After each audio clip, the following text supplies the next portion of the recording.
Welcome back, everyone, to our second panel of today. For those of you who are just joining us, I'll introduce myself again. I am Rosa, and I'll be your master of ceremony for today. So the panel for this panel, we will be discussing about innovative strategies and best practices to build partnerships for disability inclusion in ASEAN.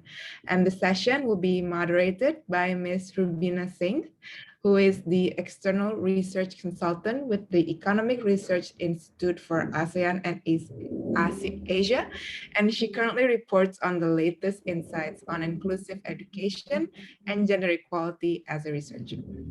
So Rubina, welcome. Thank you. Thank you, Rosa, for that warm introduction. And thank you to the International Foundation of Electoral Systems and the General Election Network for Disability Access for bringing this event together. So as Rosa mentioned, my name is Rubina Singh, and I'm thrilled and honored to be moderating this panel today. So first, I will introduce our speakers, who you may see on the screen, and then I will ask them a series of questions based on their backgrounds on our main theme today, which is focused on innovative strategies and best practices to build partnerships for disability inclusion in ASEAN. It's my pleasure to introduce you to Mr. Seripong Siraka, who is the director of the ASEAN subdivision in the Foreign Affairs Division at the Office of the Permanent Secretary, which focuses on ASEAN sociocultural community. Mr. Seripong has held several positions at the Ministry of Social Development and Human Security in Thailand since 2001. Before joining the Ministry of Social Development and Human Security, he worked for 2 years at the Ministry of Justice. Mr. Seripong holds a Bachelor of Social Work from Charles Darwin University, Australia, and a Master of Business Administration from Burapha University, Thailand. Welcome, Mr. Seripong. Next, it is my pleasure to introduce you to Mr. Colin Blackwell, Chief Executive Officer and founder of Enable Code Vietnam. Enable Code is a social enterprise based in Vietnam with the mission to create employment for people with disabilities. He also runs Hyperion FinTech, a Swiss FinTech company. Mr. Colin is the global judge of the United Nations Generation Unlimited Youth Challenge, a regional judge of the United Nations Holt Prize, and judge of the Vietnam Human Resources Awards. Mr. Colin is a regular keynote speaker and media contributor on the topics of artificial intelligence, transformation, and the future of work. Welcome, Mr. Colin. Another impressive panelist joining us today is Mr. Ken Chua, who is the founder and director of These Abilities, an inclusive design and technology agency that works with companies and organizations to build inclusive policies, products, services, environments, and campaigns that serves not only people with disabilities, but is a delightful lived experience for all. Mr. Ken spends his time exploring sustainable and scalable ways to prove the value of disability towards mainstream society as contributors of social and societal value and not just beneficiaries through an inclusive and participatory design process. Mr. Ken has held talks and workshops, as well as launched collaborative inclusive design projects with organizations such as Google, Adobe, Fraser's Property, amongst others, as well as several governmental ministries and agencies in Singapore. Mr. Ken is honored to have recognized and contributed to multiple companies and communities, including being recognized through Forbes Asia 30 Under 30 2019, the Obama Foundation Leadership Award, amongst others. Welcome, Mr. Ken. And finally joining us is Dr. Rex Bernardo, Disability Rights Advisor, Center for Advocacy, Learning and Livelihood Foundation of the Blind in the Philippines. Dr. Rex was born in Daet in the Philippines in 1970. He developed poor mobility due to polio at the age of 5, and then he went on to complete a bachelor's degree in psychology and finished 3 postgraduate degrees, including a master's in human resource management and industrial relations at the University of Sydney in 2000, and a master's in development management at the Asian Institute of Management. Dr. Rex earned his Doctor of Educational Leadership Management degree in 2013 with his dissertation titled The State of Inclusive Education in the Philippines, Policy and Legislative Implications. At present, Dr. Rex works for the provincial government of the Camarines Norte as head of its Persons with Disability Affairs Office, wherein he initiated the crafting of the provincial plan of action, known as Make the Right Real program, in support of the Philippine Decade of Persons with Disabilities 2013-2022. This program translates the objectives of disability-related laws, programs, and policies into concrete programs, activities, and projects that are geared towards the development of persons with disabilities. Welcome, Dr. Rex. To all of our panelists, thank you so much for your participation in this event. Your willingness to share your time and expertise is highly appreciated. As we begin our panel discussion, a quick note to our audience.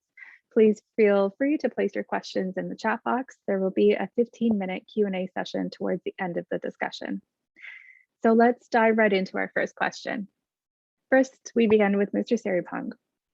Mr. Seripong, can you tell us a little bit more about the midterm review process of the ASEAN Master Plan, and how does this senior officials meeting on social welfare and development build upon innovative partnerships with stakeholders to conduct this midterm review? Thank you, and very good morning from Bangkok.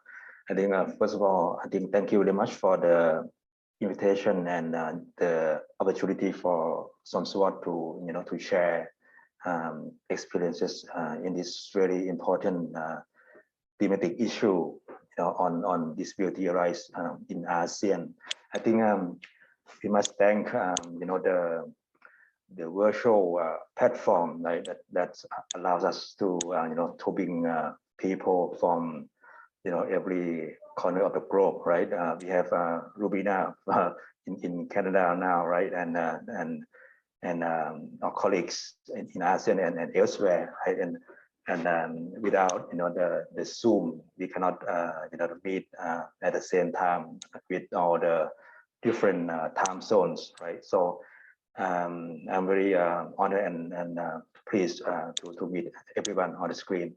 I think for the first question, I think regarding the MNR midterm review, right, of the master plan, I think I'd like to touch upon the history of the master plan a little bit. I think this document, very important document, can be dated back to as far as 2015, right? When we in ASEAN we started the conceptualization of this paper, this document, right? And I think credit must be given to Dr. Seri Notasud, the former rep of Aisha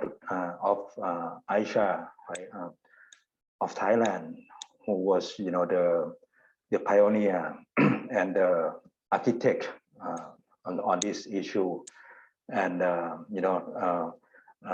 he was the one behind the discussions and conceptualization of this important document, right? And the process of drafting the master plan actually started in 2016, and then back then the task force, right, tripartite task force comprising SomSWOT, ACWC, and in Aisha was established to draft the document, right? And I was part of the task force actually, and we spent 2 years, right, from 2016 to 2018, right, to finalize the master plan before it was submitted to the 33rd ASEAN Summit in Singapore for adoption by our leaders. I think by the process of drafting the document itself was very fruitful and very rewarding process already. And the highlight what I wanted to make now is that we the concept of inclusion, and participation of stakeholders was already evident in the process, in the drafting process. So people like sorry, people like Linguitech or Tohas, or and leaders of disability sector in ASEAN were actively involved in the drafting process already. So I think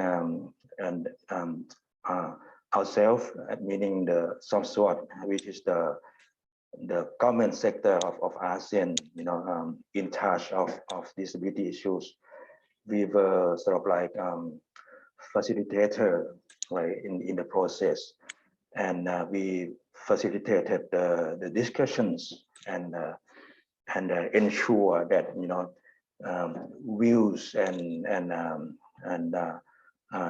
recommendations from relevant stakeholders were included in the document, and then we have eventually came up with the document, and we had 76 measures or activities included in the master plan.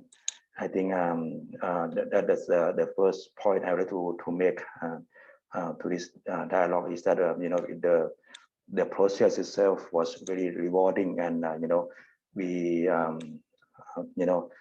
included stakeholders in the process already, and the midterm review is just only the part of the big forest, if you like, and we it is only the one section and in the document, and in the master plan, if colleagues and friends have a chance to have a look in the document, it emphasizes the three aspects. The first one is that we will have a midterm review, right, starting from the period of 2018 to 2021, which was already last year, right? So we are a little bit behind schedule. We are a little bit lagging behind, I think, but we had a reason for this. I think with the COVID-19 pandemic, of course, which has delayed the process, and also the second aspect in the M&E section in the master plan is the tools, right? The framework on M&E, which took some time, right, to develop and to finalize, and now we have finalized and endorsed the framework already. So the second part, the second aspect is the M&E framework, which has been endorsed already. So in other words, we have the tools to do the M&E exercise and midterm review. And the third main aspect is, I already mentioned, is the the participation of stakeholders, and particularly organizations of and organizations for persons with disabilities in ASEAN. I think this is very crucial and very important aspect in the master plan. I think this it is the heart of our exercise and the activities all along since the inception of the master plan. So for the first question, I think this is the key aspects and a little bit of the history on the master plan, I think. And for, you want me to go to the second question? Oh. Sure. I'm actually just going to rephrase the second question a little bit based on what you said. Thank you for laying the foundation of the master plan for our viewers. And you mentioned the midterm review in the M&E process. So the question is about data and how and what are the steps involved in the process about in making sure that this M&E process occurs in a timely, fashionable, but also engages with other stakeholders. Like, how does that happen? What are the 4 steps? And then how is this data collected? Could you go into that a little bit in just a few minutes? Thank you, Rubina. I think for the second question, we have the 4-prong system, if you like. We have 4 steps, as you mentioned, for the midterm review, right? This is reflected in the M&E framework of the master plan. The first step is of course, is the stock taking, right? This is when we meaning the relevant sectoral bodies, check and check our inventory, if you like, to see what has been done and what is going on and what is left behind, given the COVID-19 pandemic, which has had some impacts on the implementations of the activities, of course, right? So this is the first exercise is to do with the stock taking, right? For the second step of process is the self-assessment, right? Or SAR as we know it. This is to be done at the national level, right, by relevant sectoral bodies, and this is the crucial step when people like Liputech or Tohas or and the likes, meaning organizations of persons with disabilities and organizations for disability people in ASEAN. In each country, we will have a chance to engage meaningfully, right, in the assessment, right. This is the heart, as I mentioned earlier. The third step is what we call peer learning, right? Meaning that some sort as the lead sectoral body, right? We have to listen, right? We have to take on board the inputs, insights, and suggestions from relevant sectoral bodies in ASEAN, right? So that our future activities will be better targeted, if you like. This is the third step, right? And the fourth or the last step is the what you call it, external quality control, right? This is when the external expertise will be sought, right? And a consultant, right, and expert will be hired to do the exercise, right? So these are the 4 steps, right? First is stock taking. Second is the self-assessment, right? And the third is the peer learning, and the last one is the external quality control, right? All of these aspects or steps, right? We will make sure that persons with disabilities and their organizations will take part actively in the all the exercise in all the steps, right? So like I said earlier, we some sort focal points in each country. We will facilitate and we will ensure that participation from organizations of and for persons with disabilities will be able to take part, and their voices and insights will be taken on board. So this is to answer your second question. Back to you, Rubina. Thank you. Thank you. Thank you, Mr. Saripong. That was a very thorough response to the connections about the process. We'll move next to you, Mr. Colin Blackwell. Just want to bring up what the work you've been doing in Vietnam. So we're happy to read that Enable Code's mission promotes the inclusion of persons with disabilities in the gig technology sector. And so based on what you've been doing, what are some of best practices that Enable Code implements to fulfill this mission? And maybe a precursor question may even be, why is it so important that persons with disabilities are represented in the tech sector? Over to you.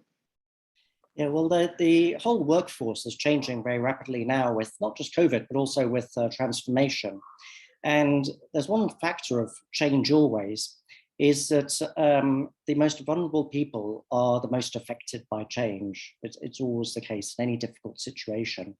So people with disabilities tend to be disproportionately affected when the big workforce changes come through, like automation or something like that. So we have to particularly pay attention to how we can negate some of those effects.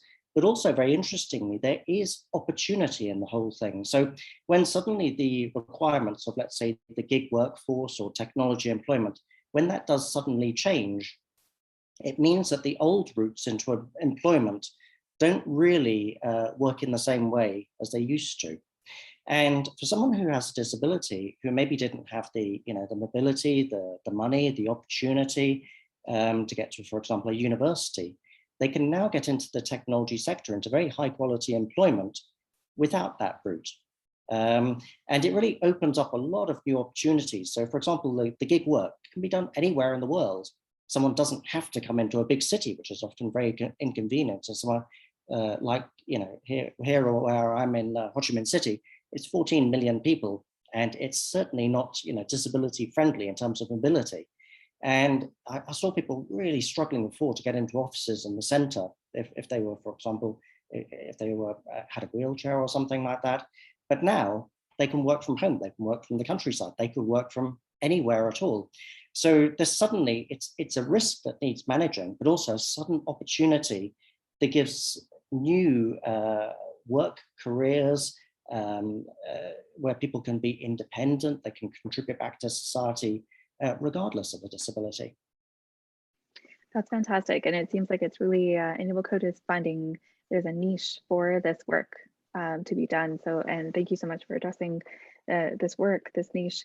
I want to just ask a little bit about the partnerships that Enable Code has been able to make. And notably, it's made partnerships with leading tech and international development organizations like Amazon, the World Bank, and UNICEF.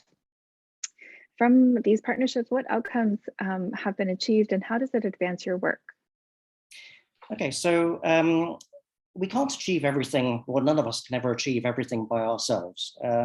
We all have to, partner with other people. And this is very much the ecosystem approach that's used by big tech these days. So even like our partners at Amazon, they're the biggest company in the world, like 1 million employees, but they work in an ecosystem. So when they develop something, they put it out to a community, and it doesn't matter if it's inside the company or outside.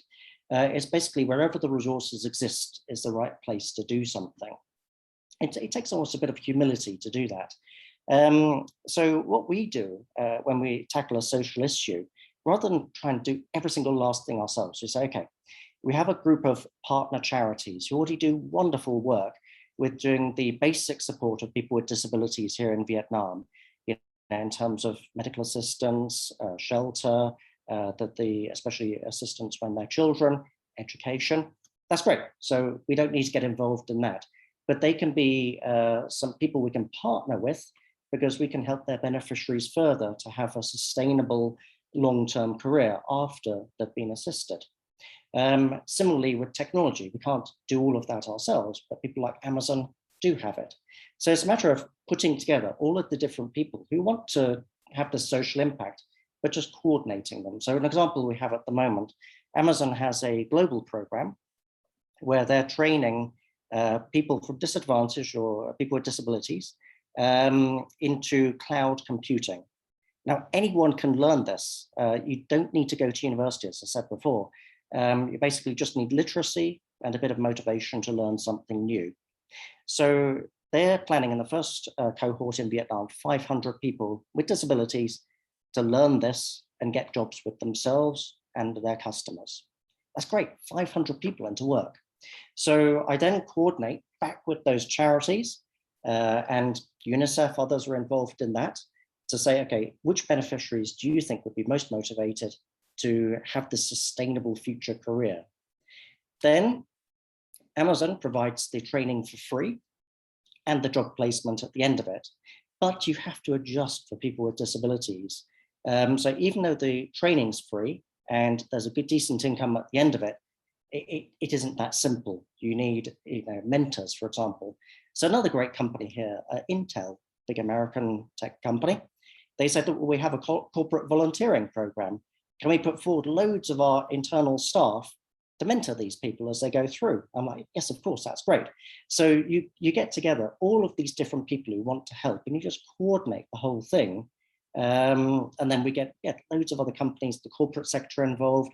This is really nice, where you get the NGOs, you get the corporate sector, you get government coordinating, big tech, and the whole thing together has a much better chance of solving a problem. Because, Vietnam at the moment, we have the biggest gap in employment outcomes between people with disabilities and the general workforce almost anywhere in the world. So Vietnam is normally really good on things like economic indicators, employment, and things like that. But on this one, we're really bad. So it's obviously not working at the moment. And as hard as I could try myself to try and fix it, I can't.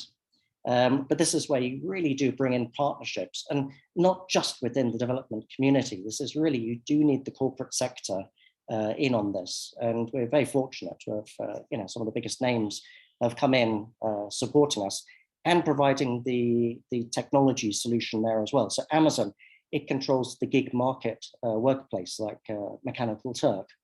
We've actually adapted the artificial intelligence to target training better for people to, get these programs successful. So yes, partnerships are absolutely the key to what we've done.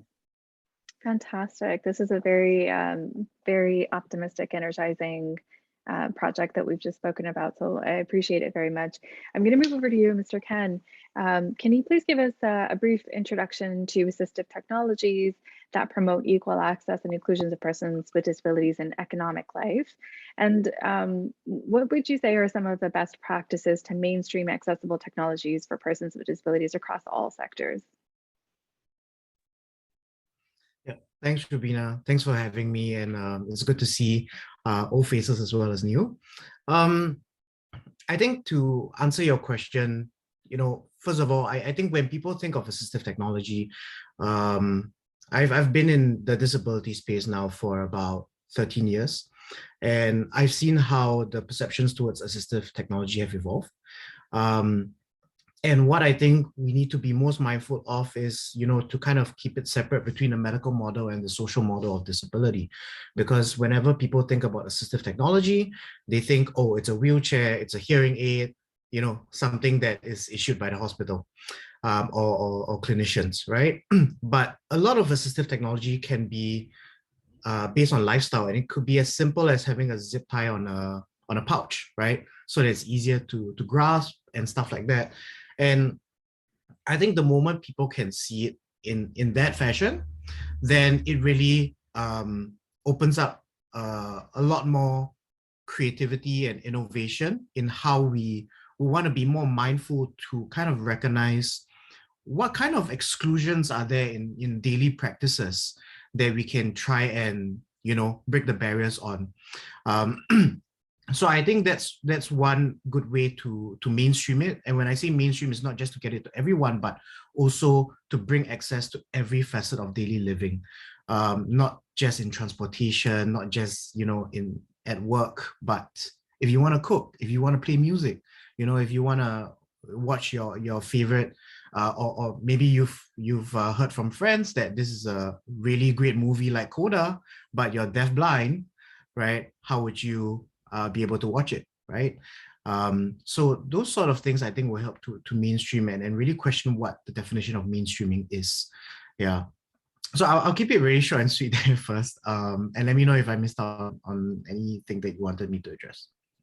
No, that was excellent, and I really appreciate you touching on the social model of disability. That not just looking at it from a medical perspective, because essentially this is what we want to get to: is disability is a barrier between a person and their environment, however that is, and it is our responsibility to see this as a system, not only on those who have a disability, but all those around them, and work together actively, proactively to bridge those gaps. So I really appreciate that perspective you brought in, Mr. Ken.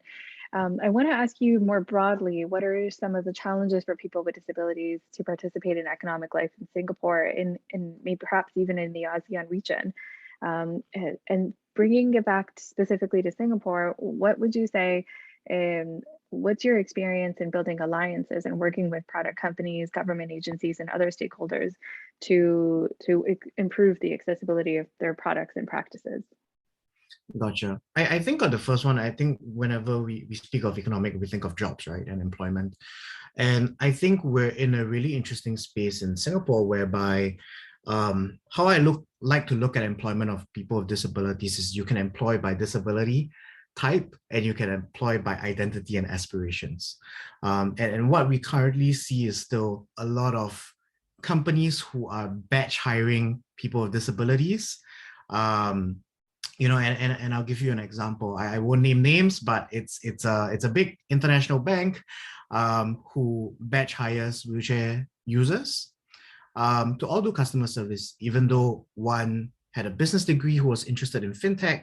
There's a bank, mind you, someone who does spoken word, who could have done a lot more in communications and PR. But all of them, you know, were all grouped into customer service because of their disability rather than their identity. But it's an interesting space to be in right now, because when I speak to them personally, these individuals with disabilities, these wheelchair users in particular, who were employed by this bank, I asked them if they wanted to push forth to push for the role that they wanted to achieve within the bank.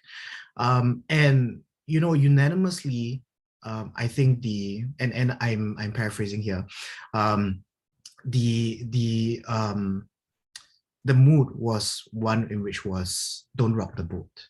We finally got a good paying job, right? We can deal with this. We're fine with this. It's not ideal, but it works because at least the economic portion has been fulfilled. And I think that's where Singapore is now at this inflection point where how can we look towards employing people with disabilities based on their identity and aspirations, rather than just based on stereotypical definitions of what people with disabilities can do, decided by people without disabilities, right? So I think that's where it gets interesting now, and you know, that's why the core mission of my organization is that when we work on projects, is to prove the worth of people with disabilities to mainstream society, so that they won't feel as though if you're blind, or you can only be a masseuse, you can only do call center work, you can only sell trinkets on the streets. No, there's a lot more you can do. And in particular, one of the things that we're doing right now is looking at digital accessibility, where we have a group of blind coders who audit websites and do fixing in order to get them to be more digitally accessible, especially because Singapore's facing aging population much faster than the rest of the world. So it's going to come to a certain high need at some point. To your second question, I think, you know, how can we really convince more organizations, be it corporates or even government, to kind of want to collaborate and partner on these projects a little bit more? What I've learned painfully over time, because I started my organization as a young punk, right? I definitely started it more as an activist and you know, pushing to say, you know, this is the right thing to do, they have rights, you know, and stuff like that. But over time, really feeling out, you know, I guess the entire ecosystem and all the stakeholders, it's best that we don't take an activist approach, but we take an advocates approach. And the difference is worthy of mention here, because how I see it, at least, is that activists are ones who demand for certain things based on rights, without trying to empathize with the other side that they should collaborate with. Whereas an advocate serves more as a bridge between both communities, maybe an employer and employee, or disability community and potential employers or solution builders, and ensure that they're on the same wavelength before we even get them to start collaborating.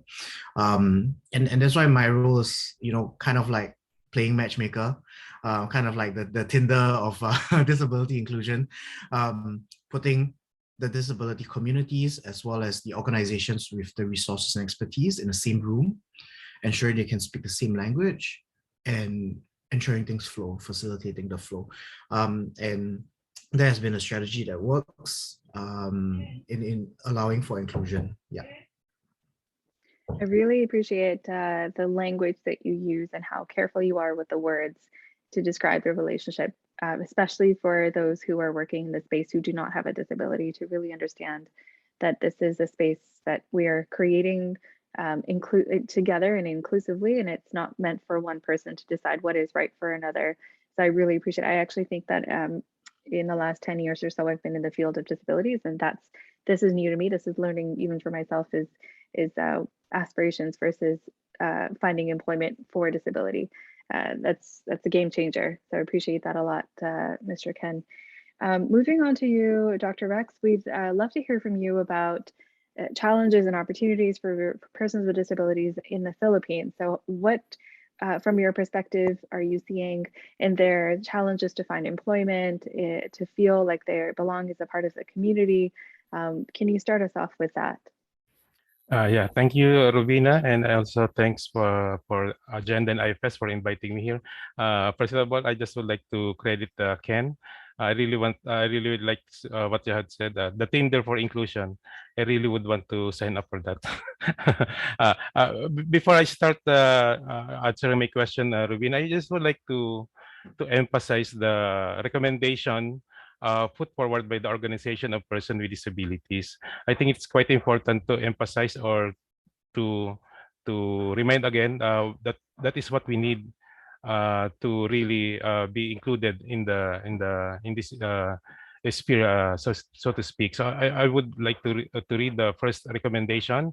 We would like to encourage collaboration with non-governmental organization and civil society to increase knowledge of disability rights.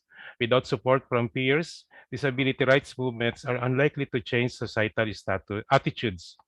Increasing networking opportunities for civil society organizations, OPDs, and young leaders can help raise awareness around disability rights and amplify messages.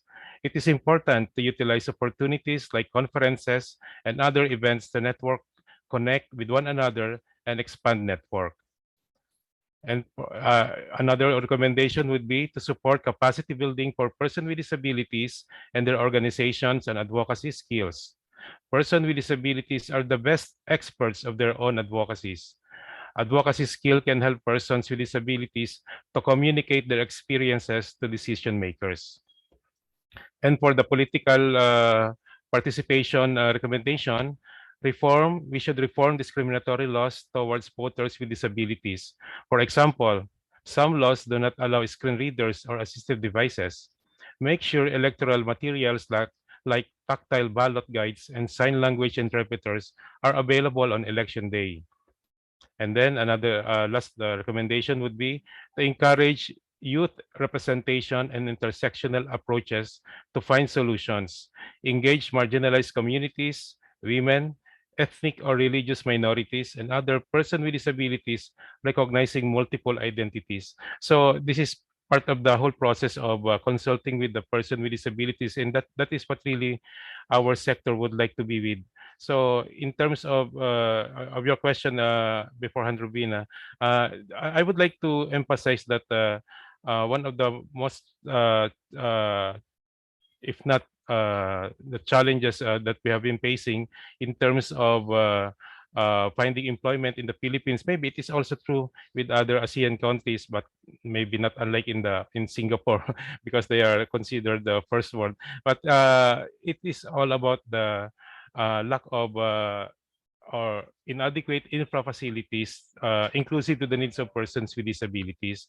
As maybe I can mention that the Philippines was able to enact the accessibility law way back 1983. I think that's some of you here are not born at that time, but as of now, it has not been implemented. Until now, we are still pushing or advocating for the implementation of this accessibility provision, so that we can really be a part of the workforce of the educational system, or even for the everyday living in the in our country. So we want to update this law because until then, it has not included the provision for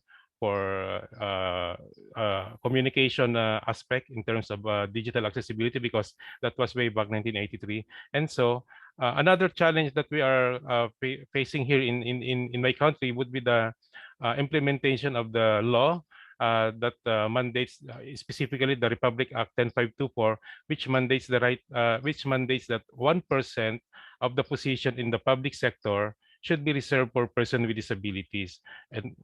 And we need to also monitor if they are actually implementing that.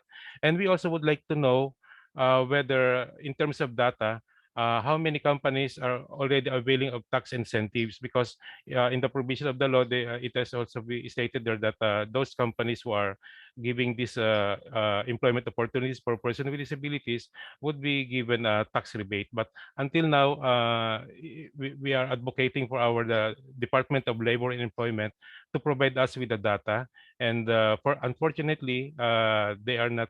How do you call that? This data are not available in this sort of in the department. And so one of the study that was made last year by the Project Inclusion Network during the time of pandemic, it was found out that 72% of the employed respondents reported negative effects to their income through no work, no pay arrangement, reduced working hours, and temporary and permanent layoff. So with this kind of effect of the person with disability, the effects of the pandemic exacerbated the struggles of person with disability. And that is why one of the lessons that we learned from the pandemic is we need to jumpstart from being a traditional way of doing things into being more into the technological side. And that is why that has also help us learn from the pandemic that person with disability can also take also into consideration having been into digital world by learning the ropes of the technology. And with regards to that, we are pushing for more digital accessibility or more digital inclusiveness for person with disability. Really, really fantastic. I just a quick note to our audience, please feel free to drop your Q&A. I see some coming into the chat. And just back to you, Dr. Rex, I wanted to talk a little bit more about partnerships and partnerships within the Philippines.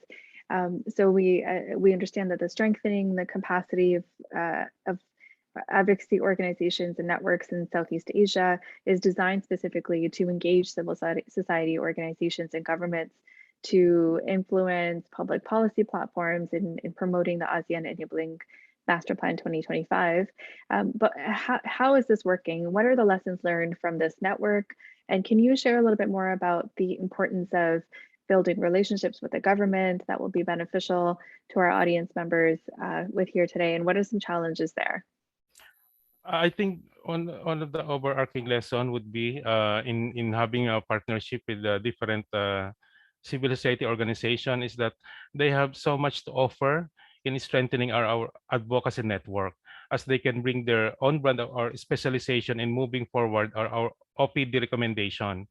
With the right CEO as a partner, they can also bring their own own clout and network at the table.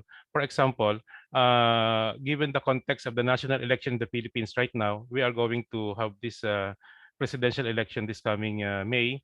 We have seized the opportunity also with the help of our CSO partners to present our disability agenda to these candidates and gain their commitment and support in passing this policy recommendation that will enable persons with disabilities achieve full, equal, and independent enjoyment of our human rights and fundamental participation in the Philippine society. We are doing this by having this one-on-one presentation, and we can do this because with the help of our CSO partners, they are the one scheduling this one-on-one fora with these candidates, and luckily, because of the election, we were able to forge these covenants, commitments, and so we are happy that if they can win the election, and we know for the fact that what we are meeting with the candidates are the one with the have the best chance to be elected. We are now seeing maybe a fruit of our labor in the next years when this legislation would be passed. And one of the best thing that we actually that have happened right now in the Philippines is the passing of the National Inclusive Education Law. So this was just signed last week by the president, and this is also part of our advocacy in pushing for the implementation of relevant inclusive education. And so maybe we can also, how do you call that, go at par with the level with other countries, advanced countries like Singapore, in terms of providing appropriate education service for our persons with disabilities. Wow, I can't believe that was just passed last week. That's really, really exciting and important information. We've got a question now, just moving to our Q&A session of today's panel. We've actually got a question about the Philippines from Mr. Laurel Purcell, who's asking, most of the people or persons with disabilities live in rural and remote areas. If not just in the Philippines, if not in many countries. How are we responding through the master plan in the reality that this is where the people are living, persons with disabilities? And do we have any programs that specifically reach persons with disabilities in remote rural areas? I'm going to pass this one over to you, Dr. Rex, and then if there's anyone who wants to jump in from their specific countries in addressing the urban-rural divide. Actually, I can cite one good example, Arvina. In my province, our province is actually a second-class province. We are quite a poor province, but the enabling master plan, we are able to localize its context in our local needs by authoring provincial legislation that is suited to the needs of our constituents here, and that is why the provincial government were very much positive in adopting it. And I'm also proud to say that last year we were able to present our provincial enabling master plan. This is a localized version of the enabling master plan, and it was supported by 37 national government agencies and local offices of the province, and also with the partnership with the academe, the private sector. And last May, we were able to present it, and it was ratified by our provincial governor. And that is why we have this enabling master plan that is also localizing the provision that is relevant to the needs of our constituents. So I think that's the key thing, localizing the provision, the key action points of the enabling master plan towards the needs of your constituents.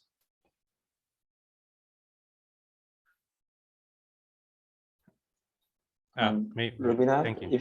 If you don't mind, I can tap on to the question from the audience. Sure, yes, and I apologize for that delay. My computer just froze. So yes, Mr. Siripan, please go ahead. Thank you. For Thailand, I think we have one very effective mechanism, which is the fund for empowerment of persons with disabilities, which is under our ministry. This fund works in the ways that we provide interest-free loans for persons with disabilities and their families especially in the provinces in the rural areas, right? To to do with the small scale enterprises, startups, or or even in the farming or to do activities to increase their employment and opportunities. So this is very effective for Thai persons with disabilities and their families, and we can share our experiences on this if anyone is interested to learn from us. And apart from giving loans to individuals with persons with disabilities, the fund also provides a grant, right, to an organization for persons with disabilities to do the projects of importance and interest of their members. So this is the one good practice that we can share with our colleagues. Thank you. Thank you, Mr. Saripong, for your insightful response. I want to ask this question to you, Mr. Colin, especially as Enable Code in Vietnam is equipping or bringing and making accessible a way, an entry point for persons with disabilities to gain employment. Are you finding that there's a discrepancy between urban and rural development, infrastructure, knowledge, or teaching of how to use the Enable Code, and what does the situation look like, and what are you doing perhaps through the social enterprise to address these gaps? Yeah, we had a very practical experience of this. So when we first started, obviously we're based in the city, and we were dealing with beneficiaries at our partner charities who had centres right in the centre of cities. And gradually, we started doing, let's say, some of the training support for getting people into these technology jobs. We'd go to the disability centre or something like that and deliver it in person. But then this was even way before COVID. We gave people the option saying, who wants to attend online? And basically everyone said they wanted online. So we just switched everything. And then we said, okay, who wants to work in an office? Who wants to work online? And everyone wants online.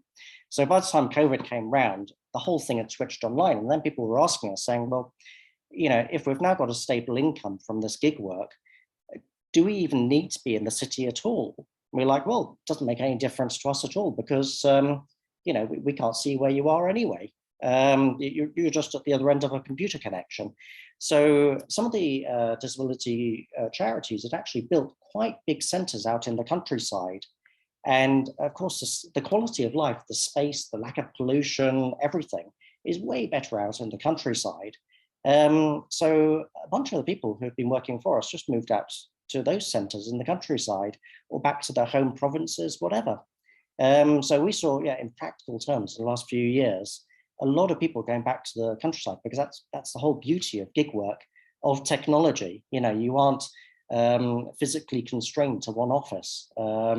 So this is why, that this kind of work is just absolutely ideal, not just people with disabilities, but really on this rural issue as well.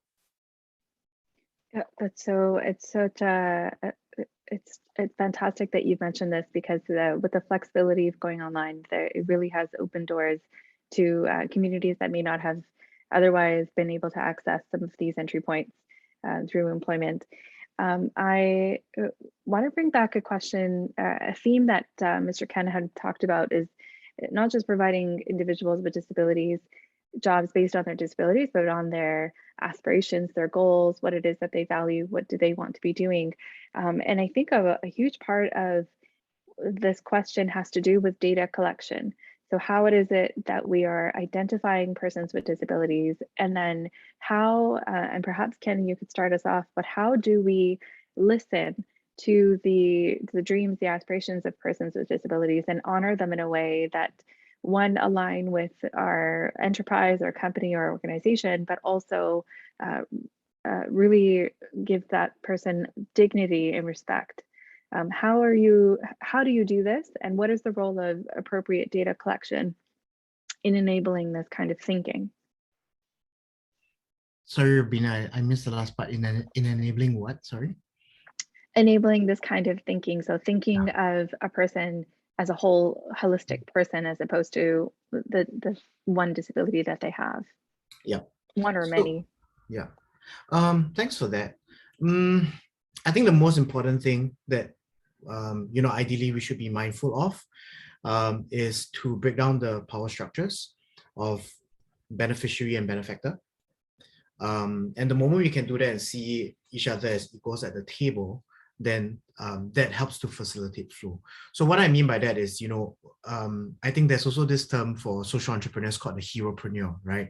That you're there to help everyone. Whereas I think the better thing to do is really to partner with everyone. And that means to kind of, break down all levels of ego, to have a little bit more humility that opens you up to understanding and empathizing a little bit more. I'll give you an example, right? So we worked with one of the major ride-hailing companies in Southeast Asia, many years on, to make it more accessible, right, to people who are blind and deaf. And the participants, first of all, were people from the blind community, the deaf community, and then you had the designers and the engineers and the product owners of this app, right? And there could very well have been a power struggle, right? Where the designers and the engineers are like, we hold the keys to the features of the app, right? And we get to decide what we want to put in regardless of what you feedback to us. But because we managed to break away the power structures and brought it down to the level of just two groups of human beings trying to understand one another, that really facilitated the flow. And we saw the designers and the engineers, really feedback on saying like, wow, we've never really seen it from this perspective, because it's always been a more technical perspective of like, what is the, in the industry term, job to be done, right? But stripping away from that and looking at it at a more human level first. And then having that messy process before we try and tidy it up later. That really helped to bring about better solutions and to have more respect for people with disabilities as part of the process. And that's part of participatory design, right? Because I guess there are two types of participatory design. The authentic way and the one that, is kind of like half-baked, right? The half-baked one would be where it's more of a doctor-patient relationship where the technical experts come in and say, tell me your problem. And then after the problem is told, leave me be for like a couple of months and I'll come back with a solution for you. But that barely works in the long run most of the time because there's no feedback loop, right? And so true participatory design is one where if you can have people with disabilities as equals at the table, true, they may not have a software engineering background, they may not know how to do user experience design, but feed them something and see how they respond to it. Right? We've managed to teach electrical engineering, university level electrical engineering concepts to people who are deaf because they wanted to learn the Internet of Things, IoT. And it's amazing to see how they pick up the different concepts and how they feed that back to the engineers. So never to make assumptions on the learning abilities of people with disabilities. And that has really, reaped us a lot of rewards in the types of social outcomes that we've achieved as well. Fantastic. Thank you so much, Mr. Ken. I'll just quickly summarize some of the anchoring pieces of this session. So we've talked about the master plan and the importance of having a regional framework, but also adapting it to local needs and making it accessible to local communities. Many of you have touched on the importance of humility and partnerships and understanding that it is not just our own work, that we are here to serve a bigger purpose, and working together with different expertise together is actually a strengthening feature of this work. And and listening, providing that sense of respect and dignity to that person with disability in any way possible. The digital infrastructure has provided many opportunities, but it also comes with its challenges that we're overcoming slowly but surely. And many other themes that were covered in today's session. This was a very rich conversation. I want to thank you again, Mr. Collin, Dr. Rex, Mr. Ken, and Mr. Siripong for your time with us today. And thank you to all of the organizers of this panel.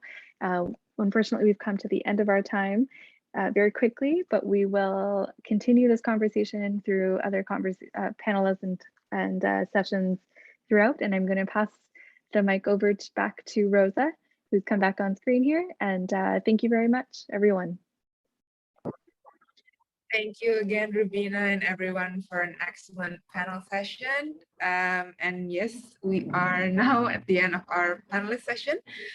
So I would just like to inform the participants that right after this, we will have a break for 15 minutes.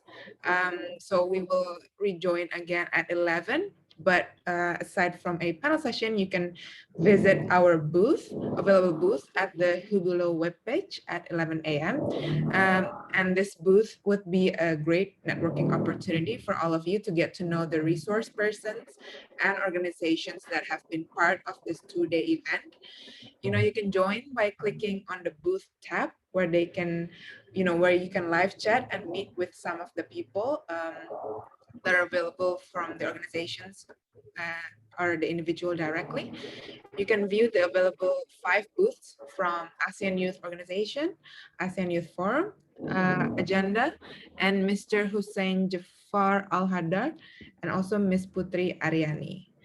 You can join the booths for 20 minutes. And if you have any difficulties joining, you can refer back to the video and the participant guide provided to you by the organizers.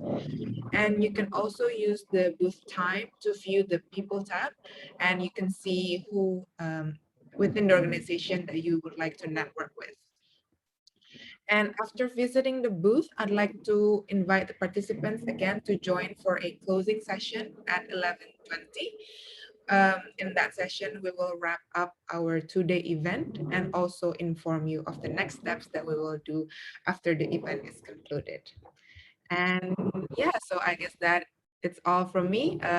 We'll see you at 11 at the booth.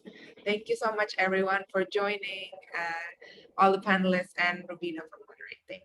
Thank you so much. Thank you. Thank you. Bye-bye. Thank you so much. Have a good break.